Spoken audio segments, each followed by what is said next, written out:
Pakinggan nyo ito yung reaction nitong dating NICA chief ni Pangulong Duterte. NICA yung ano yan yung ano yun, National Intelligence. Basta siya yung pinakasentro ng intelligence ni Pangulong Duterte. Ito, siya yung pinuno noon, yung chief. Ito, pakinggan natin. In problem solving, identifying the problem is half. Ayan. National Intelligence Coordinating Agency, NICA. Okay, si Sir Alex Paul. Alam ko ano ito kung hindi sundalo, pulis Alam ko po ito po si former Director General. Solving the problem. Kailangan i-identify niya ano ba ang problema. Yan ang pananaw ng dating Director General ng National Intelligence Coordinating Agency na si Alex Paul Monteagudo kaugnay ng panawagang courtesy resignation sa lahat ng miyembro ng gabinete ni Marcos Jr. matapos ang di kaaya-ayang resulta ng eleksyon para sa mga kandidato ng administrasyon. Anya, hindi raw ito nakabubuti sa katatagan ng bansa dahil dapat natukuyin ng Pangulo kung ano ang pinakaugat ng problema. Anya, kung totoo nga na may mga miyembro ng gabinete na hindi nagtatrabaho ng maayos o sangkot sa katiwalian, dapat ay tukuyin ito ng Pangulo at tanggalin, imbes na sabay-sabay na hilingin ang pagbibitiw ng mga kalihim. Ngayon, nang nag-announce siya ng revamp or courtesy resignation, he is as if saying that the cabinet is the problem. Ang tanong, yung ba talaga ang problema? O iba ang ugat ng problema na hinaharap niya ngayon? Diba? O baka nasa Kongreso ang main problem. At saka, bakit mo pag-resignin ng lahat ng, cabinet? Baka daw nasa Kongreso. Ayan na nga yung pinupunto natin Ako, sa tingin ko lang naman po ito, may hirapang palitan ng speaker. Alam nyo kung bakit? Kasi kahit i-deny pa ho ng mga presidente, pag ang si presidente po talaga ang naglalagay ng speaker. Kung sino yung sinabi niya, yun ang susundin ng entire Congress. Katarantaduhan po yung sinasabi nilang independent ng Congress. Kalokohan po yun. Presidente pa rin. Kaya imposibleng matanggal o mapalitan si Speaker Romualdez bilang speaker. Hindi niya kaya yung pinsan niya. That's the truth. Hindi niya kayang itong mga sekretary nga niya na in-appoint niya, hindi niya kayang matanggal Padadaanin niya pa kung saan-saang pautot, di ba? Hindi niya matanggal ng diretsuhan. How much more yung Speaker of the House? Hindi niya kayang, alam mo yun, ganunin yung, kayo mga congressman, eto gusto kong speaker Hindi niya kaya yun. Kaya sa tingin ko, mahihirapan. Honestly, mahihirapan. Kailangan talaga ng isang mas malakas pa. Ayan si VP Sara Duterte. Yun. Kung talagang mamanduhan ni Vice President Sara Duterte at sabihin niya dun sa mga kaalyado niya sa Kamara na si Pulong i-push natin si Pulong as a speaker, maari pang mapalitan si Romualdez. But for now, ako may hirapan. Hindi nga kaya Lahat ng desisyon, mantakin mo doon na lang sa revelation ni Tiangco.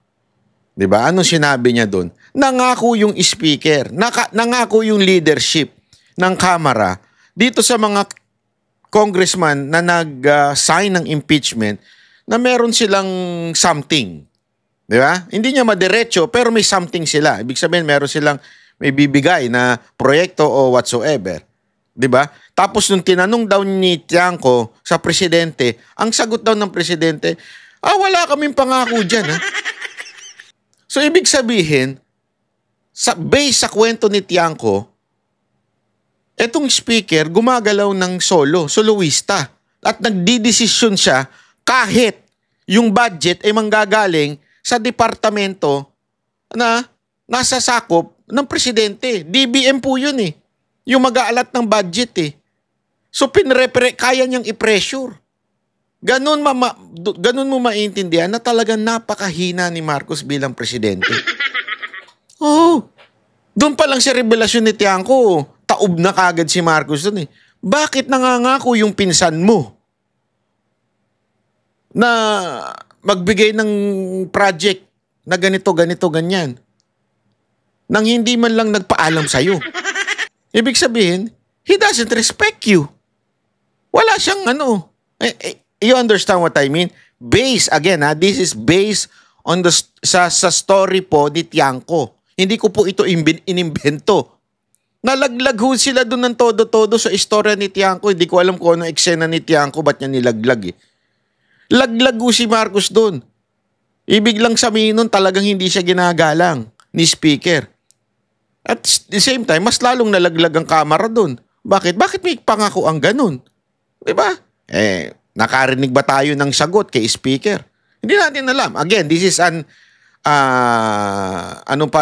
accusation or alleged lang po ito. Ina-allege po ni Tiangco. Sana sagutin. Kaya lang, imposible sagutin yun. Kung identify mo sa kabinete mo kung sino yung tamad at sino yung corrupt, hindi yun ang tanggalin mo. Giit pa ni Monteagudo. Yun na nga eh. Hindi niya kasi kaya. Ganun lang kasimple. Di ba? Ito. Tarantadon to walang ginagawa. Out ka na. Ikaw, isa pa to, tamad. Out ka na rin. Hindi niya kaya yung ganun eh. Tama talaga si Pangulong Duterte nung sinabi niya noon sa akin na hindi kaya ng konfrontasyon nito. Hindi niya kaya ang diretsuhin eh. Sabi nga nung iba, tama rin si Amy doon sa pelikula niya. Talagang kasi sa pelikula ni Amy, doon sa yung Made in Malacanang at saka yung isa pa. Doon sa pelikula niyang yun, talagang sinabi niya doon na mahina. Ibig sabihin, in-imply niya doon na mahina talaga to si Bongbong Marcos. Walang sakatiting ng kanyang ama at sa mismo. Naku po. Yun ang pinalabas niya doon sa pelikula eh. Mahina yung kapatid niya, ako malakas. Ewan ko, baka siguro doon nagalit si First Lady. Kaya iniitsipera na siya sa Malacanang eh. No, sa tingin ko doon nagalit yun eh. Kasi alam mo, nung pinanood ko yun, nawindang ako eh. Sabi ko, anak ng weteng, inilaglag mo yung kapatid mo, tuwan-tuwa yung mga loyalistang tanga. Tuwan-tuwa yung mga loyalistang tanga nun eh. Sa bagay, at that time, mga vlogger pa ni Amy yun eh. Naalala ko, di ba? Nag-outing pa nga sila. Kasi kayo, pa-post-post pa kayo ng outing nyo kay Amy. Alam na this. May kasama pa nga kayo mga Duterte supporter. Nabuking tuloy kayo. Hindi totoo, mga kababayan. Doon pa lang, tawan-tawa na ako kasi ang hina ng kukote ng mga loyalistang tanso, yung mga vlogger nila. Tuwan-tuwa sila, pinupuri nila. Kita nyo na, itong Made in Malacanang, talagang naging hit. Sa loob-loob ko, nung pinanood ko, ilang beses ko siyang pinanood, lalo na yung sa part na kung saan pinagpagalitan ni Marcos Sr. si BBM. Sabi ko, ang sama nito. Ang sama ng implication nito kay Bongbong Marcos. Bakit nyo pinopromote? Tanga talaga kayo. Hindi, alam mo, hindi naman sa tanga sila. Bayad kasi sila. No choice sila eh. Hindi, tanga pa rin. Kasi kung ikaw, Maka Marcos, bakit ka papayag na na i-promote yun na ikakasira nung presidente mo?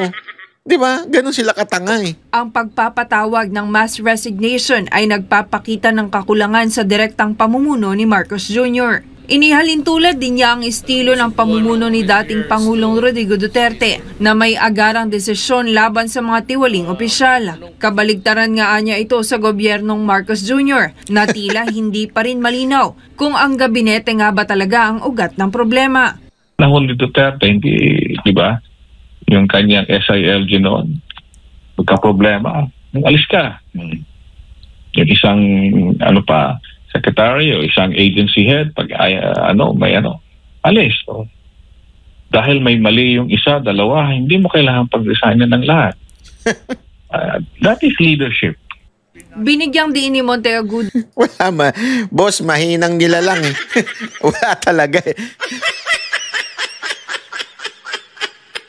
bilib na bilib pa yung mga tao. Oo, pinaresign na ni Marcos lahat para baguhin ang Pilipinas. Yay! Inabukasan, retain kayo lahat. Except ito, pinalipat-lipat lang niya. Comedy yung... Pinag-resign mo pa lahat. Wala ka pang ang talagang direct lang tinatanggal kasi sinabing pa isa, ililipat mo lang, pababalikin mo din eh. So, na ang Ba't mo na pinag-resign? Sana sinabi mo na lang, ikaw, pahinga ka na muna ha, babalik na lang kita uli sa susunod. kalidad ng impormasyon na natatanggap ng Pangulo ang nagdidikta ng kalidad ng kanyang mga desisyon. Kung ang impormasyong ito ay mali, maring mali rin daw ang mabubuong desisyon ng Pangulo. All decisions are based on information. Okay. The information that the president receives from whoever is his basis to make that decision. Now, if the information provided to him is not accurate, hindi tama, ang sinasabing problema ay hindi naman talaga yun ang problema, kundi iba, so he will decide. Kung mali, garbage in, garbage out. Iginiit ni Monteagudo na hindi sapat ang malawakang revamp kung hindi naman malinaw kung sino ang may kasalanan o nagkukulang sa pagganap sa kanyang tungkulin para mapanagot ang mga ito. Dagdag pa niya, isang leader na may matibay na direksyon, malinaw na prinsipyo at tapang na manindigan para sa tama ang tunay na magpapatatag sa bansa. Ito si Jane. Ayan alam mo, eto mga kababayan ito talaga yung kailangan natin yung susunod na leader. Hindi natin kailangan ng leader na mahina. Sabi ko nga sa inyo tayong mga Pilipino ang isa sa pinaka pasaway pagdating po sa lahat ng bagay. Sorry to say, medyo real talk po ito. Kitang-kita ho natin yan sa trapiko Kitang-kita ho natin. Ako, busit na busit ako. Hindi lamang po doon sa bigla ka na lang papara. Mapa-jeep, mapa-private, dahil magbababa ka. Na ikaw lang ang cause nung buong traffic sa likod. Dahil hindi mo itinabi. Dahil wala kang pakialam. Di ba? Doon pa lang, makikita mo ng katigasan ng ulo ng Pilipino. Simpleng-simple. Mga kababayan, simpleng-simple lang. Pero yun ay nagsisimbolo ng nasa gobyerno din. Maraming ganyan sa gobyerno na pasaway. Di ba? Ayaw ayusin kasi wala siyang pakialam sa mga tao. Basta siya, sasahod, maghahanap ng pagkakakitaan sa loob ng gobyerno, tapos na usapan.